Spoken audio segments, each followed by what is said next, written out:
ఈ నెల 27వ తేదీ వినాయక చవితి, పైగా బుధవారంతో కలిసి వచ్చింది. ఎంతో పవిత్రమైన విశేషమైన రోజు. వినాయకుని పెళ్లి కథను విన్నా లేక చదివినా సకల శుభాలు కలుగుతాయి. జన్మల దోషాలు తొలగి కోటి జన్మల పుణ్యం వస్తుంది. మరి ఆ కథ ఏంటో ఇప్పుడు ఈ వీడియోలో తెలుసుకుందాం. వివాహం కొత్త ఇంట్లోకి ప్రవేశించే సమయంలో సైతం వినాయకుడికే తొలి స్థానం. పురాణాల ప్రకారం గణేశుడు పార్వతీ పరమేశ్వరుల పుత్రుడు. అయితే వినాయకుడు బ్రహ్మచారి అని, తనకు పెళ్లి జరగలేదని అనేక కథలు ప్రచారంలో ఉన్నాయి. ఎందుకు అంటే వినాయకుడు బ్రహ్మచారిగా ఉండాలని కోరుకున్నాడట. కానీ వినాయకుడికి ఒకరితో కాదు, ఏకంగా 2 మహిళలతో వివాహం జరిగిందని కొన్ని పురాణ కథలు చెబుతున్నాయి. దైవక యోగం ద్వారా 2 స్త్రీలను వినాయకుడు పెళ్లి చేసుకున్నాడట. ఆ కథలేంటో ఇప్పుడు తెలుసుకుందాం.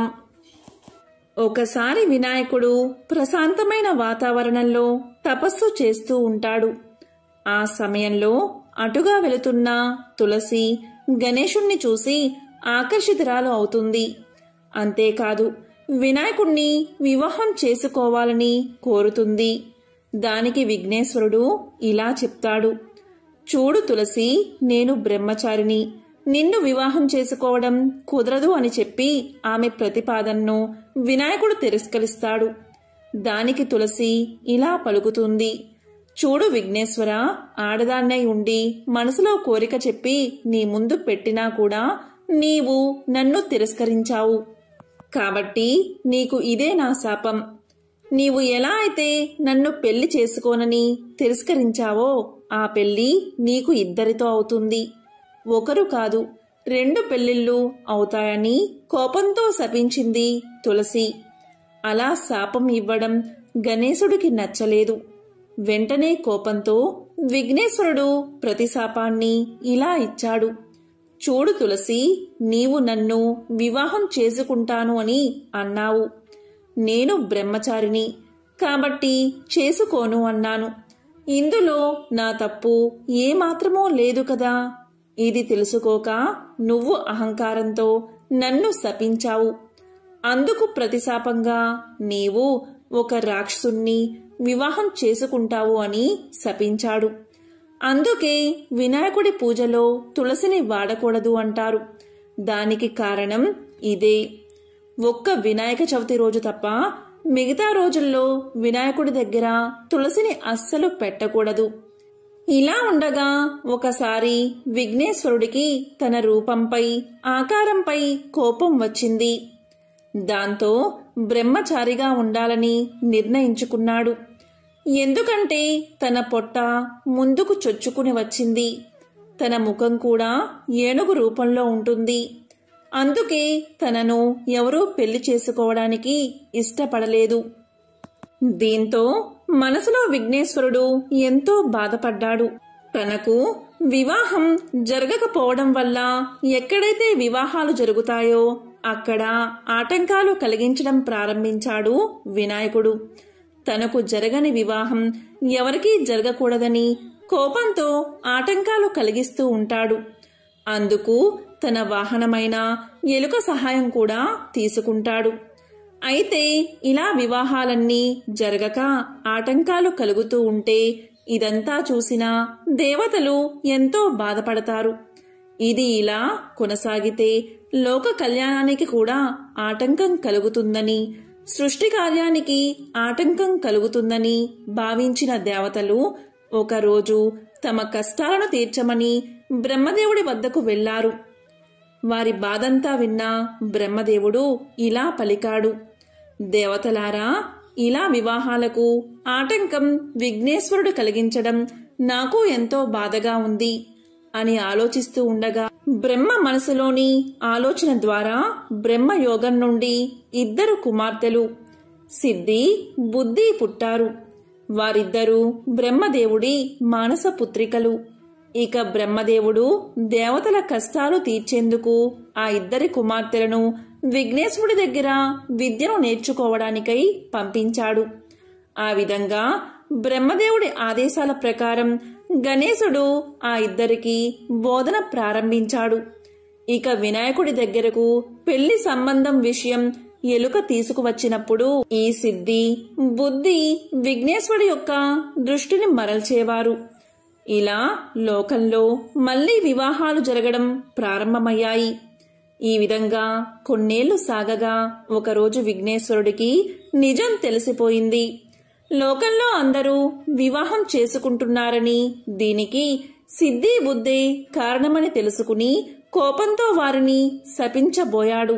ఆ సమయంలో అక్కడ బ్రహ్మదేవుడు ప్రత్యక్షమై ఇలా అంటాడు, చూడు విఘ్నేశ్వర, ఈ సిద్ధి బుద్ధులకు నువ్వంటే ఎంతో ఇష్టం కాబట్టి వారిద్దరినీ నువ్వు వివాహం చేసుకో అని ప్రతిపాదించాడు. దానికి విఘ్నేశ్వరుడు ఒప్పుకుంటాడు. ఆ తరువాత సిద్ధి బుద్ధులతో విఘ్నేశ్వరుడి వివాహం అంగరంగ వైభవంగా జరిగింది. ఆ తర్వాత వారికి 2 కుమారులు జన్మించారని, వారి పేర్లు శుభం లాభం అని పురాణాలు తెలియచేస్తున్నాయి. ఎంతో విశేషమైన ఈ కథను వింటే చాలు సకల శుభాలు కలుగుతాయి. విఘ్నేశ్వరుడి వివాహానికి సంబంధించిన మరొక చిత్రమైన కథను ఇప్పుడు విందాం. మీరు ఎన్నడైనా వినాయకుడి పెళ్లి గురించి విన్నారా? వినాయకుడి తమ్ముడు సుబ్రహ్మణ్యం చాలా అందంగా ఉంటాడు. అన్నకంటే ముందు తమ్ముడి పెళ్లే కుదిరింది. అంగరంగ వైభోగంగా జరిగింది పెళ్లి. ఎక్కడెక్కడో దేవతలో సుబ్రహ్మణ్యుడి పెళ్లికి విచ్చేశారు. దాన్ని చూసిన తర్వాత వినాయకుడికి అనిపించింది, తనకు పెళ్ళైతే బావుంటుంది కదా అని. పెళ్లి హడావుడి తగ్గే వరకు ఆగి తరువాత అమ్మ పార్వతి ఖాళీగా కూర్చున్నప్పుడు ఆమె దగ్గరకు వెళ్లి నిలబడ్డాడు వినాయకుడు. ఇలా పలికాడు, అమ్మా, తమ్ముడి పెళ్లి చేశావు కదా, మరి నా పెళ్లి ఎప్పుడు చేస్తావు అని అడిగేశాడు. దీనికి పార్వతీదేవి దిగాలుగా తన ముద్దుల పెద్ద కొడుకు వైపు చూసింది. లోలోపలే బాధపడింది. చిన్నవాడు సుబ్రహ్మణ్యుడేమో ఎంతో అందంగా ఉంటాడాయే, దాంతో వాళ్ళు పిలిచి పిల్లను ఇచ్చారు. మరి నువ్వేమో ఏనుగు తలతో పొడవాటి తొండంతో ఉంటివాయే. పోనీలే అంటే మేం ఎంత చెప్పినా వినక అందరూ పెట్టిన కుడుములు, ఉండ్రాళ్ళు, వడపప్పు తిని అందరూ పోసిన పానకం తాగి తాగి బొజ్జ పెంచావాయే. నీకు పిల్లనిస్తామని ఇప్పుడు ఎవరు ముందుకు రావట్లేదు కదా నాన్నా అని మనసులోనే బాధపడింది. అయినా ఈ సంగతి పిల్లవాడికి ఎలా చెబుతుంది? చిన్న బుచ్చుకుంటాడు కదా, అందుకని పైకి ఏమంది అంటే, బాబూ, నువ్వెళ్ళి పెళ్లికూతురి కోసం ఒక కొత్త కోక, మంగళసూత్రాలు పట్టుకురా నాయనా, నేనేమో ఈలోగా పిల్లను చూస్తాను అని బుజ్జగించి పంపేసి ఊపిరి పీల్చుకుంది. అమ్మయ్యా, ఇప్పటికైతే సమస్య తప్పింది అనుకుంటూ. అయితే వినాయకుడికి ఇదేమీ తెలియదు కదా. వెంటనే ఆనందంగా తన ఎలుక వాహనమెక్కి భూలోకానికి వచ్చేశాడు. వచ్చి అలసిపోయి ఒక చెట్టు కిందున్న అరుగు మీద కూర్చున్నాడు. ఆ అరుగు చుట్టూతా ఏవేవో గింజలు పడి ఉన్నాయట. ఆ సమయంలో అక్కడి గింజలు ఏరుకు తినేందుకు అక్కడికి ఒక కోడిపుంజు వచ్చింది. వినాయకుడు దాన్ని చూసి, ఓ కోడిపుంజు, ఒకసారి ఇలారా అని పిలవగానే నన్ను పేరు పెట్టి పిలుస్తున్నారు ఎవరా అని దగ్గరకొచ్చింది కోడిపుంజు. చూడగా అక్కడ అరుగు మీద వినాయకుడు కూర్చుని ఉన్నాడు. దాంతో కోడిపుంజు సంతోషంతో ఉబ్బి తబ్బిబ్బైపోతూ గబాల దగ్గరకు వచ్చి రెక్కలు మడిచి నమస్కరిస్తూ, చెప్పండి స్వామి, కులాసానా, నన్ను పిలిచారెందుకు అని అడిగింది. అప్పుడు వినాయకుడు ఇలా అన్నాడు, ఓహో కోడిపుంజు, నీ రెక్కలు ఎంత అందంగా ఉన్నాయి, నీ జుట్టు కిరీటంలాగా ఎంత బావుంది, నువ్వు చెప్పిన పనల్లా చాలా చక్కగా చేస్తావని, సమయపాలన అంటే ఏమిటో నీ నుండే నేర్చుకోవాలని అందరూ చెబుతుంటారు. మరి నువ్వు నాకు ఒక పని చేసి పెడతావా? చకచకా వెళ్ళి నాకో కొత్త కోక తెచ్చిపెట్టు, మా అమ్మ నాకు పెళ్లి చేస్తుందట అన్నాడు. దానికి కోడిపుంజు, అంత పెద్ద స్వామి తన్ను పొగిడాడే అని సంతోషించింది. దానిది ఏముంది స్వామి, ఒక్క నిమిషంలో పెద్ద బజారుకెళ్ళి వినాయకుడి పెళ్లికి కొత్త కోక కావాలి అని అడిగి తెచ్చేస్తా స్వామి, ఇక్కడున్నట్లే వచ్చేస్తాను అని వేగంగా వెళ్ళిపోయింది కోడి. అంతలో అక్కడ మొలిచి ఉన్న పచ్చగడ్డిని తినేందుకు గొర్రెపోతు ఒకటి అడ్డుగా వచ్చింది. దాన్ని చూసి వినాయకుడు భలే మురిసిపోయాడు. ఈరోజు అన్నీ మంచి శకునాలే, నేను తిరగకుండానే అన్ని పనులు ఎలా అయిపోతున్నాయో చూడు అని సంతోషపడ్డాడు. ఓ గొర్రెపోతూ, నాకో పనిచేసి పెట్టరాదు? త్వరలో నా పెళ్లి జరగనున్నది. దానికోసం నువ్వు కంసాలి దగ్గరికెళ్ళి మంగళసూత్రాలు చేయించుకురా, వెంటనే వెళ్ళు అని చెప్పాడు.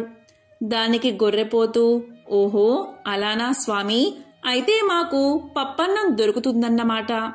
ఇదిగో ఇప్పుడే వెళ్ళి తెస్తాను. అందెంతలోకి మీరడిగారని చెప్పి ఇప్పుడే కంసాలి దగ్గరికి వెళ్ళి పట్టుకు వచ్చేస్తాను చూడండి అంటూ వెళ్ళింది. వినాయకుడు అక్కడే ఓ కునుకు తీశాడు.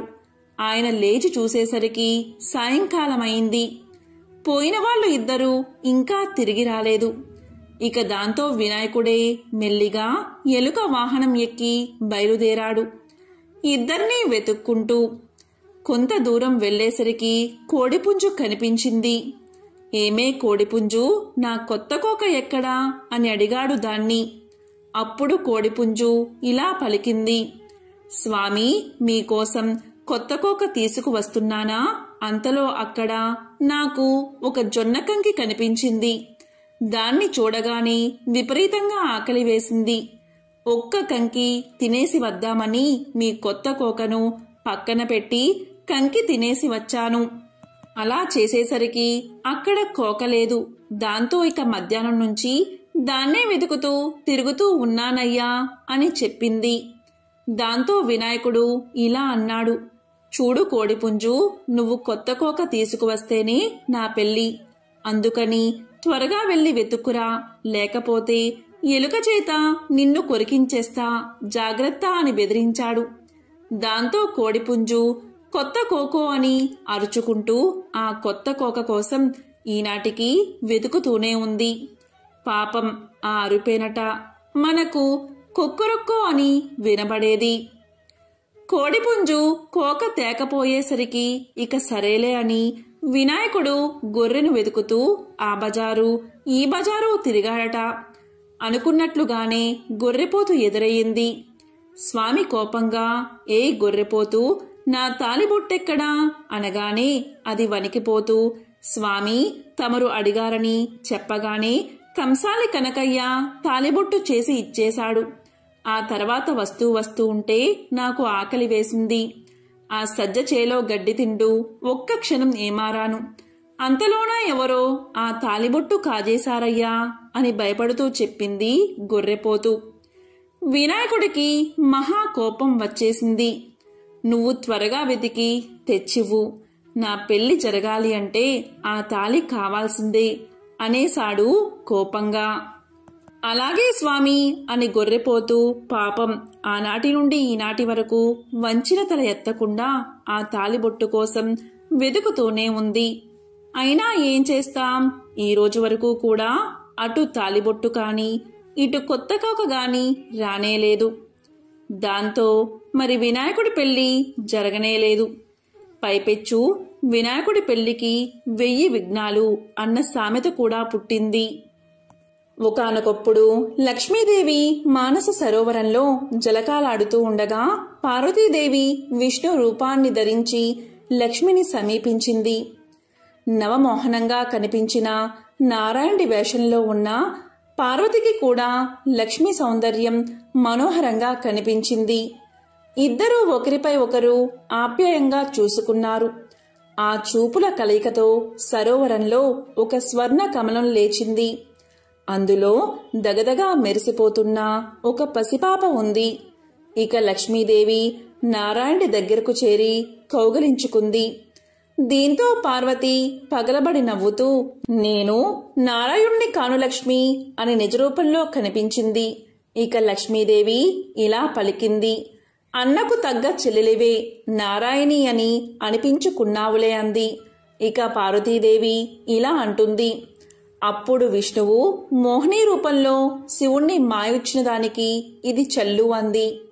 స్వర్ణ కమలంలోనే ఉన్న పసిదాన్ని చూసి ఇద్దరూ ఎంతో మురిసిపోయారు. అపారమైన ప్రేమ పుట్టి చేతుల్లోకి తీసుకున్నారు. అప్పుడు విఘ్నేశ్వరుడు ప్రత్యక్షమై ఇలా పలికాడు, తల్లులారా, మీ ఇద్దరి అంశలతో అవతరించిన ఈ బిడ్డ పార్వతీ పరంగా జయ, లక్ష్మీ పరంగా శ్రీ కలిసి జయశ్రీగా పెరుగుతుంది. ఈమెకు వరుడు కూడా శివకేశవుల అంశలతో అవతరించి ఉన్నాడు అని చెప్పి పసిదానితో ఉన్న స్వర్ణ కమలాన్ని కావేరీ నదిలో ఉంచిరమ్మని వాయుదేవుణ్ణి పంపాడు. ఇక వాయుదేవుడు అలాగే జయశ్రీని కావేరీ నదికి చేర్చాడు. ఇక దక్షిణ ప్రాంతాన్ని పాలించే చక్రవర్తి స్వర్ణ కమలంలో కనిపించిన బాలికను వరప్రసాదంగా భావించి తన పుత్రికగా తీసుకువెళ్లి నామకరణ మహోత్సవం జరిపిస్తూ ఉన్నాడు. ఆ సమయంలో ఆకాశవాణి ఇలా పలికింది, ఓ చక్రవర్తి, ఈమెకు జయశ్రీ అని పేరు పెట్టు అని పలికింది. ఇక అతను ఆమెకు జయశ్రీ అని పేరు పెట్టి అల్లారు ముద్దుగా పెంచుకుంటున్నాడు. జయశ్రీ రాకుమారిగా పెరిగి ముల్లోకాలలో అంత సౌందర్యవతి సాహసవంతురాలు ఉండదని పేరు తెచ్చుకుంది. జయశ్రీకి రాజభవనం కంటే ప్రకృతి సౌందర్యాలతో నిండి ఉండే అరణ్యాలలో విహరించడం అంటే ఎంతో ఇష్టంగా ఉండేది. విల్లమ్ములు ధరించి వన్యమృగాలను అదుపులో ఉంచుతూ తిరుగుతూ ఉండేది. ఇక శివకేశవుల అంశతో స్వామి అనే పేరుగల యువకుడు తిరుగుతూ ఉన్నాడు.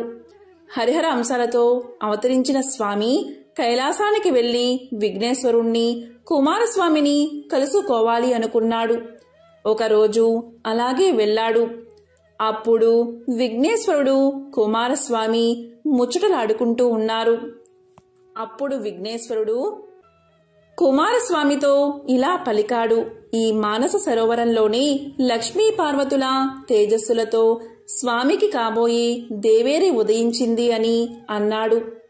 ఇక స్వామి ఆ మాటలు విన్నా ఏమీ తెలియనివాడి వలె మౌనంగా తన ఇంటికి చేరుకున్నాడు. ఒకరోజు స్వామి వినోదంగా పెద్ద పులి మీద స్వారీ చేస్తూ అరణ్యంలో తిరుగుతూ ఉండగా పులిని కదలనివ్వకుండా చుట్టూరా బాణాలు రివ్వురివ్వును నాటుకున్నాయి.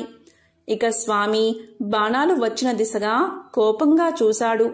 విల్లమ్ములతో టీవీగా నుంచుని చిరునవ్వు విసిరిన జయశ్రీ కనిపించింది. స్వామి గుండెల్లో బాణంలాగా గుచ్చుకుంది. ఇక జయశ్రీకి స్వామి గురించి విఘ్నేశ్వరుడు ఇదివరకే కలలో చెప్పి ఉన్నాడు. అతని కోసమే ఆమె అరణ్యాల్లో తిరుగుతుంది. ఇక నారదుడి ఆదేశం ప్రకారం జయశ్రీకి స్వయంవరం ఏర్పాటు చేశాడు చక్రవర్తి. ఆమె ఎంతో సౌందర్యవతి కావడంతో రాజాది రాజులుగా మారు వేషాల్లో ఇంద్రాది దేవతలు కూడా వచ్చారు. స్వామి మాత్రం ఒక సాధారణ యువకుడి రూపంలో విల్లమ్ములు ధరించి ఒక పెద్ద నల్ల కుక్కను వెంట పెట్టుకుని వచ్చాడు. ఇక రాజాది రాజులు గర్వం వలకబోస్తూనే స్వామిని, అతని పెంపుడు కుక్కను ఎగతాళి చేశారు. దీంతో స్వామి యొక్క కుక్క పెద్ద పులిగా మారింది. ఇక స్వామి దానిపై కూర్చున్నాడు.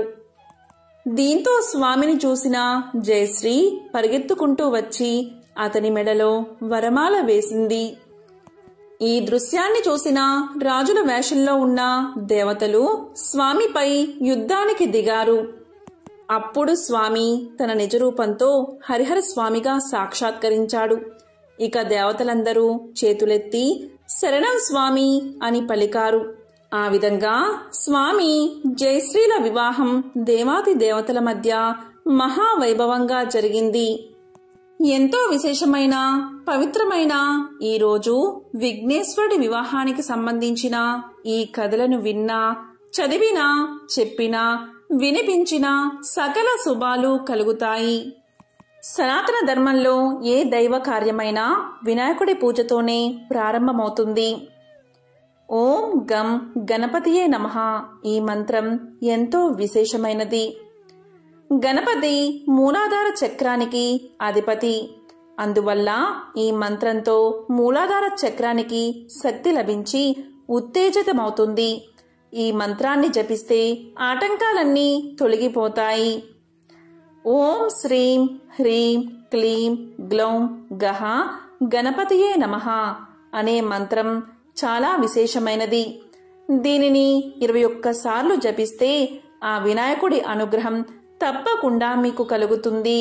పూర్వం వాతాపి నగరం మధ్యలో ఉన్న మహాశిల విఘ్నేశ్వర శిల్పంగా రూపొందాలి అనే కోరిక అగస్త్య మహర్షికి మిగిలిపోయింది.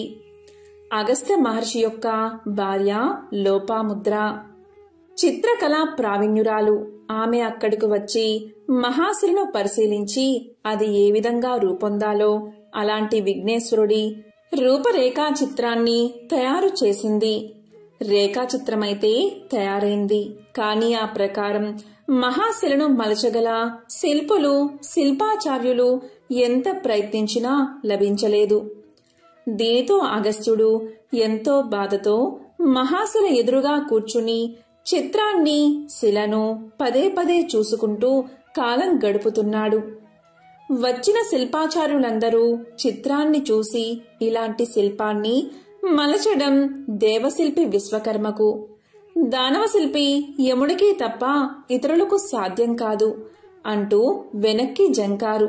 శిల్పులు ఉలులను మహాశిల మీద పరీక్షించి ఇది వజ్రపాషాణం, దీన్ని చెక్కడానికి మామూలు ఉలులు పనికిరావు, వజ్రపు ఉలులు కావాలి, దేవతలు వచ్చి చెక్కి తీరవలసిందే, కాని మానవ మాతృలతో ఈ పని కాదు అంటూ తెలియచేశారు. ఆ సమయంలో దేవశిల్పి విశ్వకర్మ భార్య విష్ణు మానస పుత్రిక అయిన విశ్వకళ అలిగి పుట్టింటికి చేరుకుంది. దీంతో విశ్వకర్మ మతి స్థిమితం పోగొట్టుకున్నాడు. దానవశిల్పి యముడు, అతని భార్య అయిన హేమ తిరిగి దేవలోకానికి వెళ్లిపోగా పిచ్చివాడై జాడలేకుండా ఎక్కడో తిరుగుతున్నాడు. కాబట్టి విశ్వకర్మను యముణ్ణో పిలుద్దాము అన్న వారి స్థితి అంత అధ్వానంగా ఉంది. అగస్త్యుడికి మహాశిలను విఘ్నేశ్వర విగ్రహంగా రూపొందించడం సమస్యగా నిలిచిపోయింది. నిద్రాహారాలు మాని అతను శిలకు ఎదురుగా అలాగే కూర్చుని విఘ్నేశ్వరుణ్ణి ధ్యానిస్తూ, గణపతి, నా కోరికలాగే ఉంచేశావు అంటూ తన బాధను వ్యక్తపరిచాడు. ఒకరోజు ఊపుకుంటూ బాలప్రాయం వాడు అటుగా వస్తున్నాడు. అతని చేతిలో ఏదో ఉలిలాంటిది కనిపిస్తుంది. ఆ బాలుడు కండలు తీరి ఉన్నాడు, శిల్పిలాగా కనిపించాడు. అగస్త్యుడు ఆశగా అతని చేతిలో ఏముందో అని పరీక్షించి చూడగా అది ఏనుగుదంతం కొన ముక్క. అది పిడితో బిగించినట్లుగా ఉండడం చూసి అగస్త్యుడు ఆశ్చర్యపోయాడు. ఇక ఆ బాలశిల్పి అగస్త్యుణ్ణి సమీపించి, ఏమిటో మహాశైలవారు మహాశిల ముందు మంతనాలు ఆడుతూ కూర్చున్నారు, ఏమైనా పని దొరుకుతుందేమోనని ఇలా తిరుగుతున్నాను అన్నాడు. అతని మాటలు మధురంగా అగస్త్యుడికి పారవస్యాన్ని కలిగించాయి. ఇక అగస్త్యుల వారు ఇలా పలికారు, చిరంజీవి, ఈ మహాశిలను గణపతి దేవుడి విగ్రహంగా చూడాలని ఎన్నో రోజుల నుంచి ఉవ్వులేరుతున్నాను అంటూ తన దగ్గర ఉన్న రేఖా చిత్రాన్ని శిల్పికి చూపించి, ఇంతకు నువ్వెవరు, ఏం పని చేస్తావు అని అడిగాడు.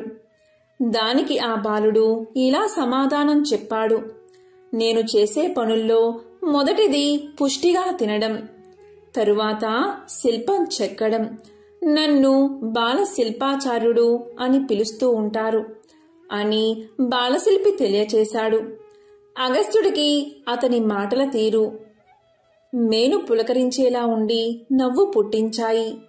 ఆయన్ని సందేహంగా చూస్తూ, మహాశిలను మహాశిల్పంగా రూపొందించే మహాశిల్పి కోసం పడిగాపులు కాస్తున్నాను. నీవేమో శిల్పిని అంటున్నావు, కానీ బాల శిల్పివి. ఈ శిల బ్రహ్మాండమైనది, మహోన్నతమైనది, నీవేమో పొట్టివాడివి. అలాంటప్పుడు మహాశిల్పాన్ని నీవు మలచగలవా అని అగస్త్యుడు పలికాడు.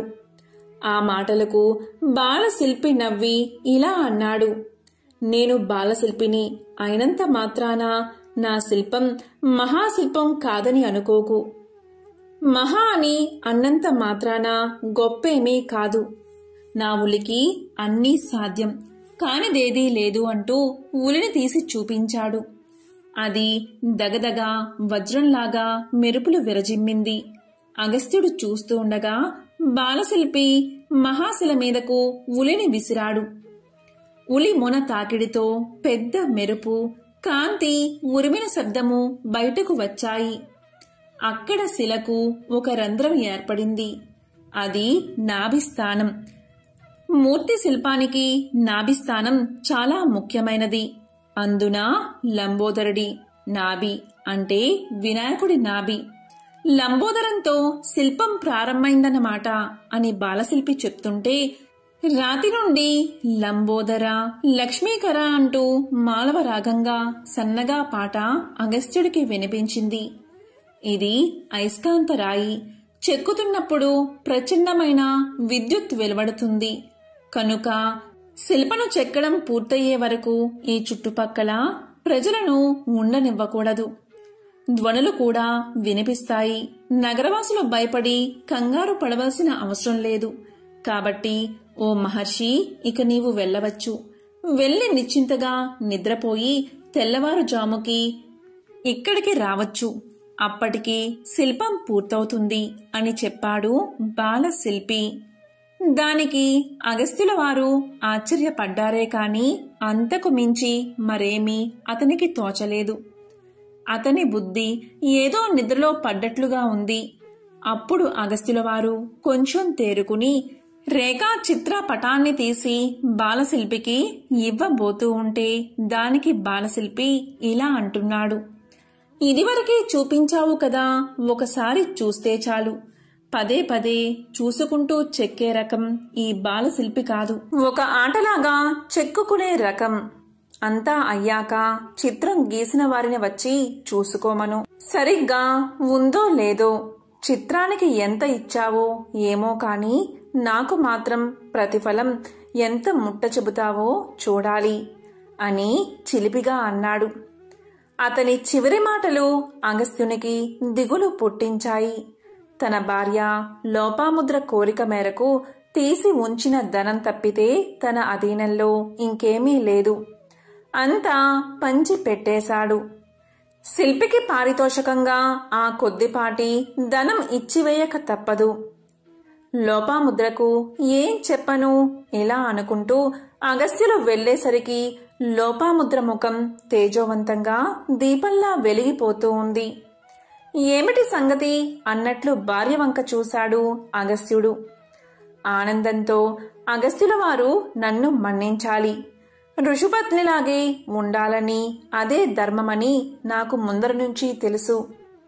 నగలు, మంచి బట్టలు కావాలని, ధనం సేకరించుకురమ్మని నేను ఎందుకు అన్నానో నాకే ఆశ్చర్యంగా ఉంది. ఇప్పుడు ఏదో ఒక మహత్కార్యం నెరవేరడానికి అనిర్వచనమైన ఏదో శక్తి నా నోట ఆ మాటలు పలికించినట్లు తోస్తుంది. నాకు ఏ పట్టు చీరలు వద్దు, ఏ ధనము వద్దు, ఏ ఆభరణాలు వద్దు. నాలో తాత్కాలికంగా ప్రవేశించిన అజ్ఞానం ఇప్పుడిప్పుడే తొలగిపోతుంది అని పలికింది లోపాముద్ర. ఆమె మాటలకు అగస్త్యుడు లోలోపల సంతోషించాడు. శిల్పి కుదిరాడు. శిల్పం తయారవుతున్నట్లే తెల్లవారేసరికి పూర్తవుతుందట అన్నాడు. దానికి ఋషిభార్య లోపాముద్ర ఇలా పలికింది, ఏమిటి తెల్లవారేసరికి ఆ మహాశిల శిల్పమవుతుందా? ఆ శిల్పి మానవుడా దేవుడా అన్నది. దానికి అగస్త్యులు ఇలా పలికారు, మానవ మాత్రుడే, బాలుడు కూడా. ప్రతిఫలం ఎలా ఇవ్వాలో, ఎంత ఇవ్వాలో ఏమీ తోచకుండా ఉంది అన్నాడు. దానికి లోపాముద్ర ఇలా పలికింది, నా నిమిత్తంగా తీసి ఉంచిన ధనం ఉంది కదా, అది చాలదా అని పలికింది. దానికి అగస్త్యుల వారు ఇలా అన్నారు, తెల్లవారాక ఏదో ఒక విధంగా సరిపెట్టవచ్చులే అన్నారు. అప్పుడు లోపాముద్ర ఇలా పలికింది, రేపు భాద్రపద శుద్ధ చతుర్థి, వినాయక చవితి రోజు.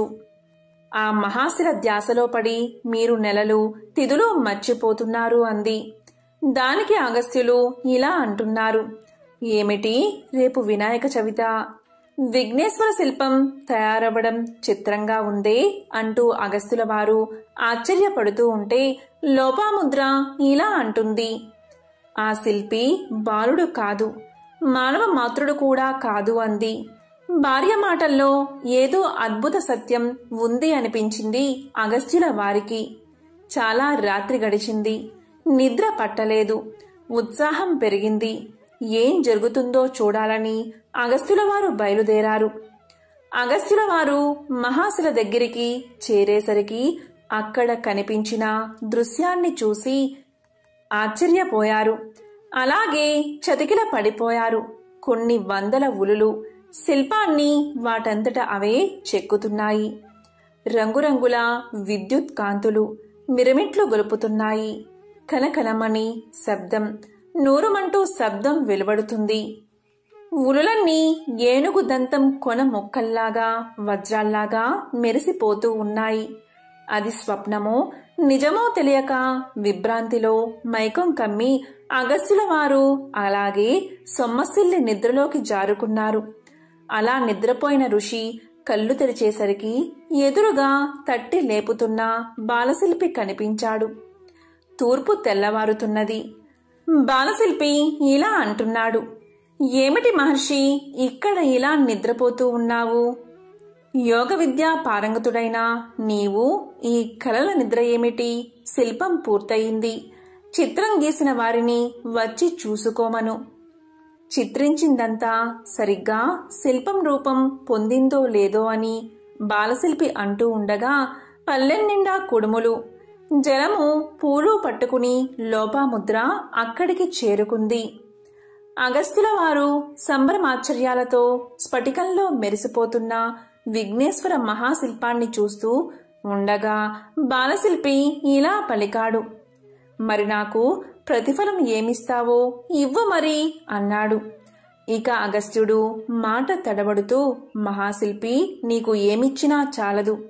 అయినా చంద్రుడికో నూలు పోగు అన్నట్లు కొద్దిపాటి ధనం తీసి ఉంచాను, తెస్తాను అన్నాడు. ఇక బాలశిల్పి ఇలా పలికాడు. సరే, ఇంతకు రేఖా చిత్ర రచన చేసినందుకు ఎంత ఇచ్చావో చెప్పు. శిల్పం చెక్కడం శ్రమ మాత్రమే, కానీ శిల్పాకృతి అంతా మూలమైన ఆ రేఖా చిత్రానిది. చిత్రాన్ని గీయడం ఊహా సంపన్నమైన మేధస్సుతో కూడిన కళ అన్నాడు. దానికి అగస్త్యుల వారు, అయ్యా బాలశిల్పి, చిత్రాన్ని చిత్రీకరించింది మరెవరో కాదు, నా భార్యే లోపాముద్ర అన్నట్లుగా ఆమె వంక చూశాడు.